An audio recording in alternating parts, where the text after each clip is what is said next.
সবার মর্যাদার বাংলাদেশ করতে চায় বিএনপি। রংপুরে আবু সাইদের কবর জিয়ারত করলেন তারেক রহমান। কিছুক্ষণের মধ্যে যোগ দিচ্ছেন জনসভায়।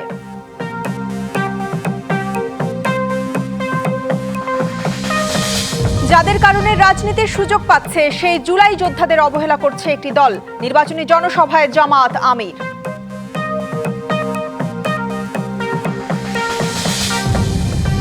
ধর্মীয় স্বাধীনতা, নারী বান্ধব সমাজ, অন্তর্ভুক্তিমূলক রাষ্ট্র গড়তে চায় এনসিপি। করের চাপ কমানো, জিডিপি 12% উন্নীত করা সহ 36 দফা ইশতেহার।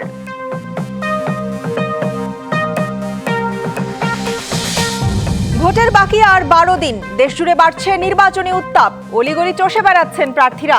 10 জেলায় বিজিবি মোতায়েন।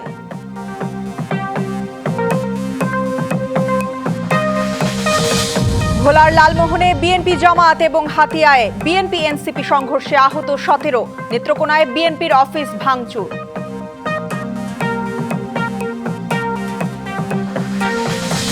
এবং নির্বাচনের মাধ্যমে শিগগিরই নতুন সরকার দায়িত্ব নিলেও বাংলাদেশ চীন সহযোগিতা অব্যাহত থাকবে, আশা প্রধান উপদেষ্টার। ক্ষমতায় গেলে সবার মর্যাদা সমুন্নত থাকবে, সবাইকে নিয়ে এমন বাংলাদেশ গড়তে চায় বিএনপি, জানিয়েছেন দলের চেয়ারম্যান তারেক রহমান। সকালে বগুড়ায় একটি হোটেলে বিশেষ চাহিদা সম্পন্ন শিশু কিশোরদের মাঝে হুইল চেয়ার বিতরণ ও মত বিনিময় সভায় একথা বলেন তিনি। তারেক রহমান বলেন, বিশেষ চাহিদা সম্পন্ন মানুষের মধ্যে যে গুণ আছে তা অনেক স্বাভাবিক মানুষের মধ্যেও নেই, তাদের সুযোগ করে দিতে হবে। পাশাপাশি তিনি আহ্বান জানান যে যার অবস্থান থেকে বিশেষ চাহিদা সম্পন্ন শিশু কিশোরদের পাশে দাঁড়ানোর।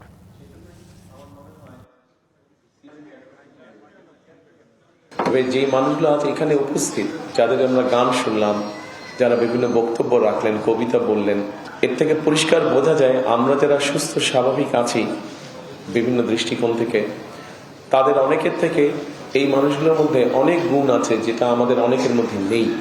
সকল অবস্থান থেকে যদি আমরা এই মানুষগুলোর পাশে এসে দাঁড়াই, বাংলাদেশ অনেক প্রতিভা বের করতে পারবে। কুমিল্লার লাকসামে পথসভায় বক্তব্য রাখছেন জামাতে ইসলামের আমির ডাক্তার শফিকুর রহমান। সরাসরি যুক্ত হচ্ছি সেখানে। লাকসামের যে দাবিগুলো করা হয়েছে এটা মূলত একটা বিভাগ এবং জেলার দাবি। অনেক দাবি আপনাদের আছে, আমরা আপনাদেরকে কথা দিচ্ছি। আমরা যখন লেখাপড়া করতাম মেডিকেল কলেজে, তখন এই লাকসামের আমার 2 জন বন্ধু ছিল, জানি না এখন কোথায় আছে। এক হাকিম সাহেবের এক ছেলে ছিল, আমার অত্যন্ত প্রিয় বন্ধু, আমার রুমমেট, ডাক্তার রুহুল আমিন। সে 8 দিন মেডিকেল কলেজে ছিলেন, এখন আছেন কিনা আমি জানি না। আমরা তাদের কাছ থেকে শুনতাম কত লাকসাম, কত বাকি।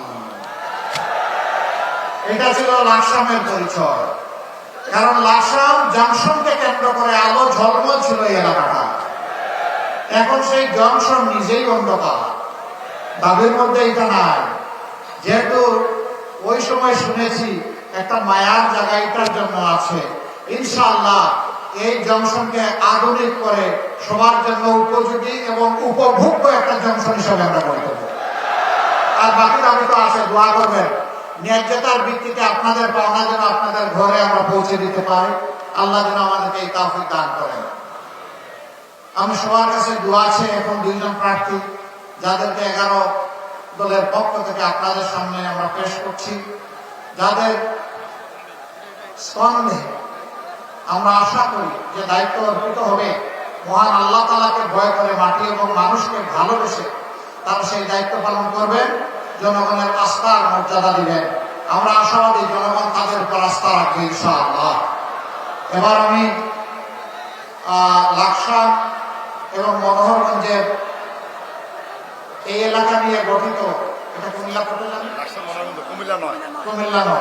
কুমিল্লা 9 আসনের আমাদের মনোনীত প্রার্থী, 11 দলের মনোনীত প্রার্থী জনাব ডক্টর সৈয়দ সরওয়ার সিদ্দিকের হাতে ইনসাফের প্রতীক দাঁড়িপাল্লা তুলে দিলাম। কি তুলে দিলাম? প্রতীক আছে? কোনসে প্রতীক? আরো জুড়ে এখন থেকে 12 তারিখ রংপুর নির্বাচনী জনসভায় কিছুক্ষণের মধ্যে যোগ দিচ্ছেন বিএনপি চেয়ারম্যান তারেক রহমান। জনসভাস্থলে নগরীর ঈদগাহ মাঠে নেমেছে জনতার ঢল। বিকেল থেকেই কানায় কানায় পূর্ণ ঈদগাহ মাঠ। লাখো নেতাকর্মী আর সমর্থকদের স্লোগানে মুখরিত চারপাশ। তারেক রহমানকে এক নজর দেখতে এবং বিএনপি চেয়ারম্যানের নির্দেশনা পেতে অধীর আগ্রহে অপেক্ষা করছেন বক্তব্য। মাঠ ছাপিয়ে নগরীর প্রত্যেকটি সড়কে দেওয়া হয়েছে মাইক, বিভিন্ন স্থানে এলইডি স্ক্রিন, রং বেরঙের ফেস্টুন পতাকায় ছেয়ে গেছে পুরো নগরী। নেতাকর্মীদের মাঝে ব্যাপক উৎসাহ আর উদ্দীপনা। জনসভায় যোগ দেওয়ার আগে সন্ধ্যায় গণঅভ্যুত্থানে নিহত আবু সাঈদের কবর জিয়ারত করেন বিএনপি চেয়ারম্যান তারেক রহমান। পরে আবু সাঈদের পরিবারের সাথে কথা বলেন বিএনপি চেয়ারম্যান। এ সময় সেখানে সৃষ্টি হয় আবেগঘন পরিবেশের।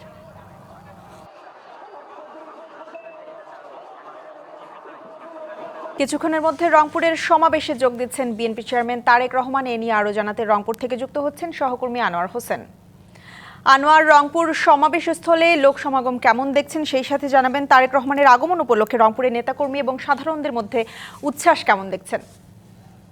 ঈশিতা, বিএনপি চেয়ারম্যান তারেক রহমানের জন্য আসলে অপেক্ষা। যদি বলি যে এই যে নির্বাচনী জনসমাবেশ, রংপুরের যে কেন্দ্রীয় ঈদগাহ মাঠ সেটি একেবারেই, যদিও এখন রাত, তারপরেও আপনাকে অবশ্যই দেখানোর চেষ্টা করব যে লোকে লোকারণ্য একেবারে কিন্তু এই পুরো মাঠটি আর কি। এই মানুষের এই যে মানে জনসমাগম আসলে এটি একেবারে ছাপিয়ে আশপাশের রাস্তায় পুরো নগরীতেই কিন্তু অনেকটাই আসলে পরিপূর্ণ হয়ে গেছে। যদি আমি আপনাকে বলি, যেটি আপনি খবরে বলছিলেন, সেই জায়গা থেকে বলতে চাই বিএনপি চেয়ারম্যান তারেক রহমান আসলে রওনা করেছেন এই সমাবেশের উদ্দেশ্যে।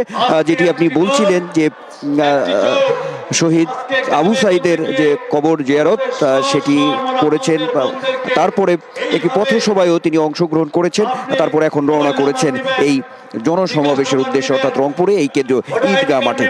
একেবারেই লোকে লোকারণ্য, উচ্ছ্বাস উদ্দীপনার এতটুকু কমতি নেই, কারণ এখানে আমরা দেখেছি বিভিন্ন স্তরের নেতাকর্মী আছে, বিভিন্ন শ্রেণী পেশার মানুষ আছে, তাদের সঙ্গে কথা বলেছি।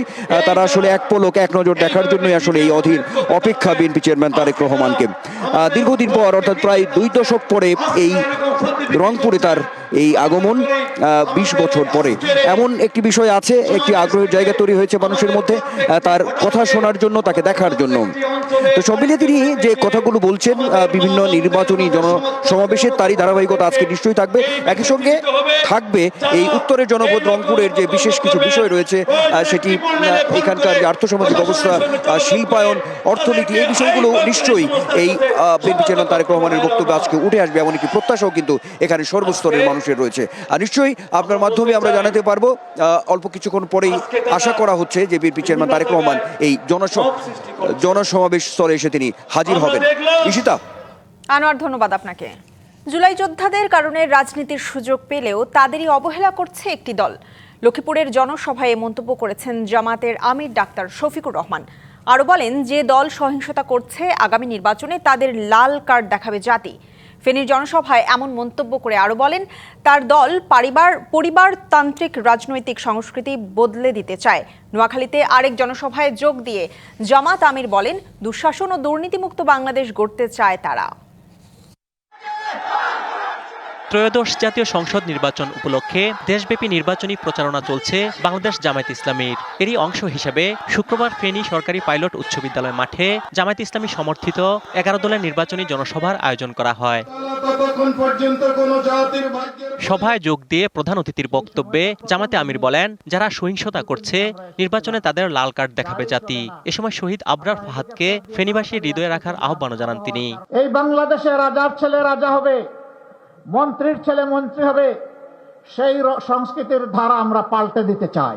আমরা এমন বাংলাদেশ চাই, একজন সাধারণ রিক্সা চালক ভাই তার সন্তানের মেধা বিকাশের মাধ্যমে একদিন যেন সেও এদেশের প্রধানমন্ত্রী হতে পারে। এরপর দুপুরে ফেনী থেকে নোয়াখালীর এক জনসভায় যোগ দেন জামাতে আমির। বলেন, এক হাতে ফ্যামিলি কার্ড, অন্য হাতে মায়ের গায়ে হাত দেখতে চায় না জামাত ইসলামী।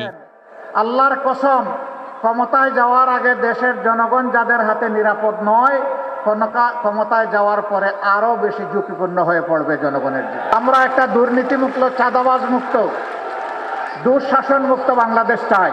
বিকেলে লক্ষ্মীপুরে নির্বাচনী জনসভায় যোগ দিয়ে জামায়াত আমির বলেন, জুলাই যোদ্ধাদের কারণে রাজনীতির সুযোগ পেলেও তাদেরই অবহেলা করছে একটি দল।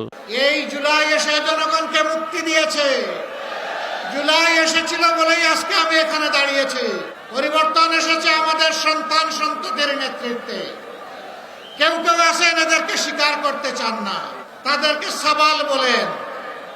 আমি বড় বিস্মিত, আমি লজ্জিত।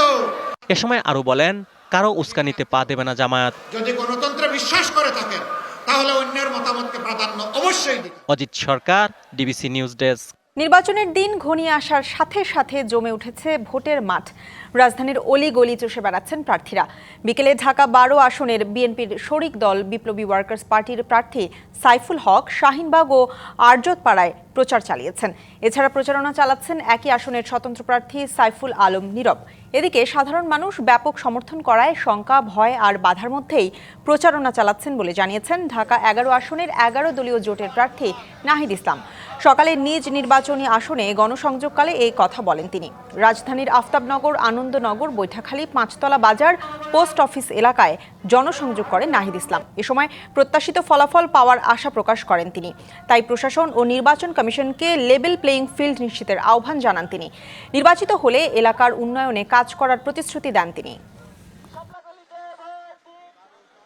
ফ্যাসিবাদ বিরোধী লড়াইয়ে এরকম একটা গণ ঐক্য গড়ে তুলে যখন আমরা জয়লাভ করতে পেরেছি, আগামী 12 তারিখ ভোটের যে লড়াই, ঢাকা 12 আসনে কোদাল মার্কা নিয়েও ওই পথ ধরে আমরা জয়লাভ করব। মানুষ আমাদেরকে ব্যাপকভাবে সমর্থন করছে। আমরা আশা করব যে 12ই ফেব্রুয়ারি আমরা আকাঙ্ক্ষিত ফলাফল পাবো। সারা তো মানুষ মুখিয়ে আছে ভোট দেবার জন্য, পরিবর্তনের জন্য, সংস্কারের জন্য। রাজধানীর নির্বাচনী প্রচারণার আরো খবর জানাতে ঢাকা 12 আসন থেকে সরাসরি যুক্ত হচ্ছেন সহকর্মী আরিফুল ইসলাম। আরিফ, নির্বাচনী প্রচারণা কেমন দেখছেন, কি বলছেন প্রার্থী ও ভোটাররা, বিস্তারিত জানাবেন। সেটা সকাল থেকে রাত অবধি প্রার্থীরা কিন্তু তাদের নিজ প্রতীকে ভোট চাইছেন। বিভিন্ন জায়গায় গিয়ে পাড়া মহল্লা থেকে শুরু করে তারা প্রচারণা চালাচ্ছেন এবং কি নিজ প্রতীকে ভোট চাইছেন। ভোটারদের কাছে যাচ্ছেন, বিভিন্ন প্রত্যাশা দিচ্ছেন। পাশাপাশি যদি আমি বলি যে উঠান বৈঠক সহ নানা ধরনের কর্মসূচি তারা পালন করছেন এবং কি ব্যস্ততা সময় পার করছেন। আমি এখন আছি ঢাকা 12 আসন, সেখানে ফুটবল মার্কায় যিনি স্বতন্ত্র প্রার্থী সাইফুল আলম নীরব, তার সঙ্গে আসলে একটু কথা বলতে চাই। যদি একটু বলতেন যে ভাই কেমন সাড়া পাচ্ছেন ফুটবল, বা যেহেতু আপনার এই আসলে 3 জন সাইফুল আছেন, আসলে একজন সাইফুল তো বিজয়ী হবেন, তো কতটা দ্বিধাদ্বন্দ্বের মধ্যে আছেন? আমি এই ঢাকা 12-র সন্তান। আমি তেজগাঁয় জন্মগ্রহণ করেছি, আমি তেজগাঁয় বড় হয়েছি। তেজগাঁর ধুলোবালিতে মিশে আমি আমার শৈশব কেটেছে। আমি তেজগাঁর এই আকাশে বাকাশে আমি নিঃশ্বাস ফেলেছি। আমি এই মাটির সন্তান। আমি এই মাটিতে দাঁড়িয়ে আমি ফেরত এরশাদের বিরুদ্ধে আন্দোলন করেছি। আমি এই মাটিতে দাঁড়িয়ে আমি ফ্যাসিস্ট শেখ হাসিনার বিরুদ্ধে আন্দোলন সংগ্রাম করেছি। আমি শহীদ জিয়ার সৈনিক, আমি বেগম খালেদা জিয়ার সৈনিক, আমি তারেক রহমানের সৈনিক। আমি স্বতন্ত্র প্রার্থী, আমার প্রতীক ফুটবল। আমি বিশ্বাস করি আমি এই মাটির সন্তান হিসাবে এই ঢাকা 12-র মানুষ আমাকে আগামী নির্বাচনে স্বতন্ত্র প্রার্থী হিসাবে ইনশাল্লাহ ফুটবল মার্কা ভোট দিয়ে আমাকে জয়যুক্ত করবে। মার্কা নিয়ে কোনো সমস্যা হতে পারে কিনা ভোটারদের মাঝে? আমি মনে করি মার্কা কোনো সমস্যা নয়, এখানে ধানের শীষ নেই। আমি বিশ্বাস করি আমি একজন শহীদ জিয়ার সৈনিক হিসাবে আমার যে প্রতীক ফুটবল, এটাই ধানের শীষ। এই এলাকার জনগণ যেহেতু ধানের শীষ নেই এবং এই মাটিতে আমি 45 বছর ধরে আমি শহীদ জিয়ার আদর্শকে বুকে ধারণ করে রাজনীতি করছি, আমার প্রতীক ফুটবলকেই ধানের শীষ হিসাবে তারা নিয়ে তারা ফুটবল মার্কায় ভোট দিয়ে ইনশাল্লাহ আমাকে। আপনারা তো 3 জন সাইফুল নামে আছেন, মানে ভোটার আসলে দ্বিধার মধ্যে পড়বে কি? আমি একটি কথা বলতে চাই, বর্ষাকালে আফ্রিকা থেকে কিন্তু অনেক অতিথি পাখি আসে। নির্বাচনের সময়, নির্বাচন সামনে অনেক অতিথি প্রার্থী এসেছে। তারা কিন্তু কেউই কিন্তু এই মাটির সন্তান না, এই মাটিতে জন্মগ্রহণ করেন নাই। তারা কিন্তু এই মাটিতে তারা রাজনীতি করেন নাই, এই মাটিতে দাঁড়িয়ে তারা এরশাদ বিরুদ্ধে আন্দোলন করেন নাই, এই মাটিতে দাঁড়িয়ে তারা ফ্যাসিস্ট শেখ হাসিনার বিরুদ্ধে আন্দোলন করেন নাই। এই মাটিতে দাঁড়িয়ে আমি আন্দোলন করেছি, এই মাটিতে আমি জন্মগ্রহণ করেছি। আমি এই মাটির সন্তান হিসেবে আগামী দিনে ইনশাল্লাহ এই মাটির জনগণ আমাকে ফুটবল মাকে ভোট দিয়ে জয়যুক্ত করবেন। অসংখ্য ধন্যবাদ। শুনছিলেন নিশিতা যে তার যে প্রত্যাশা, সেই প্রত্যাশা তিনি ব্যক্ত করেন এবং কি পাশাপাশি তিনি কিন্তু নিজ প্রতীক যেটা ফুটবল, সেই ফুটবল মার্কায় তিনি ভোট চাইছেন বিভিন্ন প্রতিশ্রুতির মাধ্যমে। এর পাশাপাশি তিনি কিন্তু 12 তারিখে নিশ্চিত জয় দেখছেন এই ফুটবল মার্কায়। তো এই ছিল এখান থেকে নিশিতার সবশেষ। আরিফ, ধন্যবাদ। দেশজুড়ে বইছে নির্বাচনের জোর হাওয়া। 12ই ফেব্রুয়ারি হবে ত্রয়োদশ জাতীয় সংসদ নির্বাচনের ভোট গ্রহণ। এ নিয়ে কি ভাবছেন সাধারণ মানুষ থেকে শুরু করে আগামীর জনপ্রতিনিধিরা, সে কথা জানাতে ডিবিসি নিউজের ইলেকশন এক্সপ্রেস ছুটে যাচ্ছে সব সংসদীয় আসনে। এখন রয়েছে সংসদীয় আসন 186, ঢাকা 13-তে। ডিবিসি ইলেকশন এক্সপ্রেস আজ সারাদিন ছিলাম ঢাকা জেলায়। এই মুহূর্তে আমাদের সাথে যুক্ত আছেন ঢাকা 13 আসনের স্বতন্ত্র প্রার্থী সোহেল রানা। আমরা তার সাথে একটু কথা বলবো। আপনি তো আসলে রাজনীতির মানুষ না, সমাজ সেবা করার মানুষ। আপনি রাজনীতির মাঠে কেন আসলেন? দীর্ঘদিন আমি সমাজসেবামূলক কাজ করার ক্ষেত্রে দেখেছি যে অনেক সমস্যা আমাদের হাতে নেই। সমস্যাগুলো সমাধান করতে হয় হচ্ছে সংসদ থেকে। সুতরাং শুধু সমাজসেবামূলক কাজ করলেই থেমে গেলে হবে না। যদি আমাকে প্রচলিত রাষ্ট্র ব্যবস্থার পরিবর্তনে অংশীদার হতে হয়, তাহলে অবশ্যই আমাকে ব্যক্তিত্ব হতে হবে, রাজনৈতিক ব্যক্তিত্ব হতে হবে এবং সংসদ থেকে সমস্যাগুলো সমাধান হয়। এই জন্যই আমার আজকের থেকে রাজনীতিতে পথে চলা। এই আসনে আপনি তো নির্বাচনী প্রচারণা চালাচ্ছেন। নির্বাচনী প্রচারণার আবহাওয়া কেমন এখন? মানুষ পরিবর্তন চাচ্ছে। মানে পূর্বের সেই যে পচা রাজনীতি ব্যবস্থা, দখলদারিত্ব, ভয়, সংশয় কলুষিত রাজনীতি থেকে মানুষ বেরিয়ে আসতে চাচ্ছে। মানুষ বেরিয়ে এসে সেবার রাজনীতি চাচ্ছে, যেখানে মানুষ মানুষকে সেবা করবে, নেতা হতে হবে সেবক, মানুষের সুবিধা অসুবিধাগুলো জানবে, সংশয় সমস্যাগুলো জানবে এবং সমাধান করে দিবে। সেই দখলদারিত্ব রাজনীতি, ভয় রাজনীতি, সন্ত্রাস, এগুলো তার চাচ্ছে না, পরিবর্তন চাচ্ছে। পরিবর্তন যে চাচ্ছে, আপনি কি পরিবর্তন করবেন আসলে? সার্বিক যে পরিবেশ পরিস্থিতি, এই দখলের রাজনীতি, প্রচলিত রাষ্ট্র ব্যবস্থা, আমলাতান্ত্রিক জটিলতা এবং আমাদের 13 আসনের যে সবচেয়ে মেইন যে সমস্যা, ছিনতাই, মাদক, সন্ত্রাস, এইগুলো থেকে আমাদের বের হয়ে আসতে হবে। এখানের পথভ্রষ্ট কিশোর তরুণরা আজ কাজ নেই বলে তারা আজকে ছিনতাই এবং মাদকের সঙ্গে জড়িয়ে পড়ছে। এই যখন আমি জনপ্রতিনিধি হয়ে কাজ করব, সেবক হয়ে কাজ করব, যদি ঢাকা 13 আসনের জনগণ আমাকে কাজ করার সুযোগ করে দেয়, যদি তারা জনপ্রতিনিধি হিসেবে আমাকে ভোট প্রদান করে কাজ করার সুযোগ করে দেয়, আমি প্রথম যে কাজটা হবে এই পথভ্রষ্ট কিশোর তরুণদেরকে কর্মের ব্যবস্থা করব। ফলে আমাদের এই অঞ্চলের যে সমস্যাগুলো আছে মোটা দাগে, সেই সমস্যাগুলো ক্রমান্বয়ে সমাধান হয়ে যাবে। এখন যে আপনি নির্বাচনী প্রচারণায় আছেন, এইখানে তো আরো বড় শক্তিশালী প্রার্থীরা আছে, তারা কি আচরণবিধি লঙ্ঘন করছে? আপনাকে কোনো হুমকি দেওয়ার ঘটনা বা এই ধরনের কোনো কিছু আছে কিনা? তারা আচরণবিধি লঙ্ঘন করছে। আপনারা সোশ্যাল মিডিয়া সহ মিডিয়া দেখলেই দেখবেন যে হেভি ওয়েট প্রার্থীরা একে অপরের সামান্য বিলবোর্ড লাগানো নিয়ে কামড়াকামড়ি শুরু করে দিয়েছে। আমাকে হুমকি দেওয়ার দরকার নেই, আমার শক্তি হচ্ছে জনগণ। আমাকে হুমকি দিয়ে কিছু করতে পারবে না। আমি জনগণের রাজনীতি করি, আমি সেবক হতে চাই। সুতরাং তারা তাদের যে কামড়াকামড়ির রাজনীতি সেটা অব্যাহত রেখেছে এবং জনগণের কাছে হাস্যকরের পাত্র হয়ে গেছে যে এত বড় বড় রাজনৈতিক ব্যক্তিত্ব, খ্যাতিমান, এক একটা দলের প্রধান, মহাসচিব, যুগ্ম মহাসচিব, অথচ সামান্য ইস্যু নিয়ে তারা নিজেদের মধ্যে দ্বন্দ্বে জড়িয়ে যাচ্ছে। আপনি যদি নির্বাচিত হন, তাহলে এই এলাকার মাদক এবং সন্ত্রাসের সমস্যাটা কিভাবে সমাধান করবেন? এটার কোনো মাস্টার প্ল্যান আছে কিনা আপনার? একটু শর্ট করে বলুন। অবশ্যই। আমি দীর্ঘদিন ধরে পিছিয়ে পড়া জনগোষ্ঠীর মানে সুবিধা বঞ্চিত পথশিশুদের জন্য আমি 11 বছর মাঠে ঘাটে পথে প্রান্তরে কাজ করেছি। আমি জানি মাঠে ঘাটে কাজ করার ফলে আমি জানি যে এলাকার সমস্যাগুলো কোথায় এবং কিভাবে সমাধানগুলো করতে হবে। ফলে আমি যদি সাংসদ হই, যদি আমাকে এই এলাকার সাধারণ ভোটাররা আমাকে জনপ্রতিনিধি হয়ে কাজ করার সুযোগ করে দেয়, তাহলে আন্তর্জাতিক মানের প্রযুক্তিগত যে প্রশিক্ষণ সেটার ব্যবস্থা করে তাদের কর্মে নিযুক্ত করব। আমাদের সাথে যুক্ত হওয়ার জন্য আপনাকে অসংখ্য ধন্যবাদ। CSRM ডিবিসি ইলেকশন এক্সপ্রেস আজ আরও কিছুক্ষণ থাকবো এই জেলায় এবং পরবর্তী সংবাদে নতুন কোনো প্রার্থী নিয়ে আপনাদের সামনে আবারও হাজির হব। ততক্ষণ আমাদের সাথে থাকুন, ভালো থাকুন। ভোটের বাকি আর মাত্র 12 দিন। দেশজুড়ে চলছে প্রচার যুদ্ধ। প্রচারণার 9ম দিনে অলি গলি চষে বেড়াচ্ছেন প্রার্থীরা। ভোটারদের মন জয়ে তাদের কাছে গিয়ে প্রার্থীরা দিচ্ছেন নানান প্রতিশ্রুতি। ছুটির দিন সকাল থেকেই মাঠে নামেন প্রার্থীরা।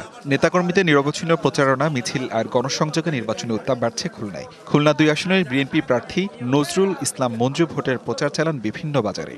এই শহরের মানুষরা চায় শান্তি এবং সমৃদ্ধি। আমরা জনগণকে সে কথাই বলছি, বিএনপির পাশে থাকুন। বিএনপি আপনাদের জন্য শান্তি, উন্নয়ন এবং স্বস্তি রাজনীতি দিয়ে আপনাদেরকে সামনে এগিয়ে নিয়ে যাবে। ভোলা 1 আসনে বিএনপির শরিক বিজেপির আন্দালিব রহমান প্রার্থীর পক্ষে গরুর গাড়ি প্রতীকের প্রচারণা চালানো হয়। একই আসনে জামায়াতের প্রার্থী নজরুল ইসলাম হাটবাজার ও গ্রামগঞ্জে লিফলেট বিতরণ ও মাইকিং করেন।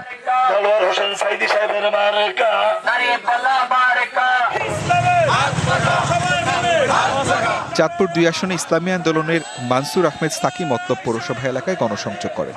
মানুষ পরিবর্তনের স্বপ্ন দেখছে, সেই পরিবর্তনের জায়গা থেকে মানুষ মনে করে যে এবার ইসলামপন্থী রাষ্ট্র ক্ষমতা আসতে পারে এবং এই মতলবে বিজয় হতে পারে। নির্বাচনী প্রচারণায় দিনরাত ছুটছেন নাটোর 2 আসনের বিএনপি প্রার্থী রুহুল কুদ্দুস তালুকদার দুলু।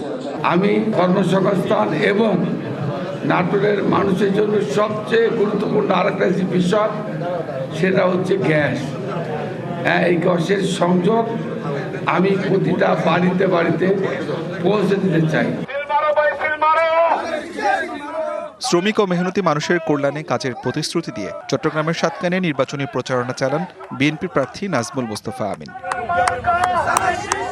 একটি দল ভোটের জন্য জান্নাতের টিকিট দেওয়ার মতো শিরকি কথাবার্তা বলছে বলে নির্বাচনী প্রচারণায় অভিযোগ করেন ঝিনাইদহ 1 আসনের বিএনপি প্রার্থী মোহাম্মদ আসাদুজ্জামান।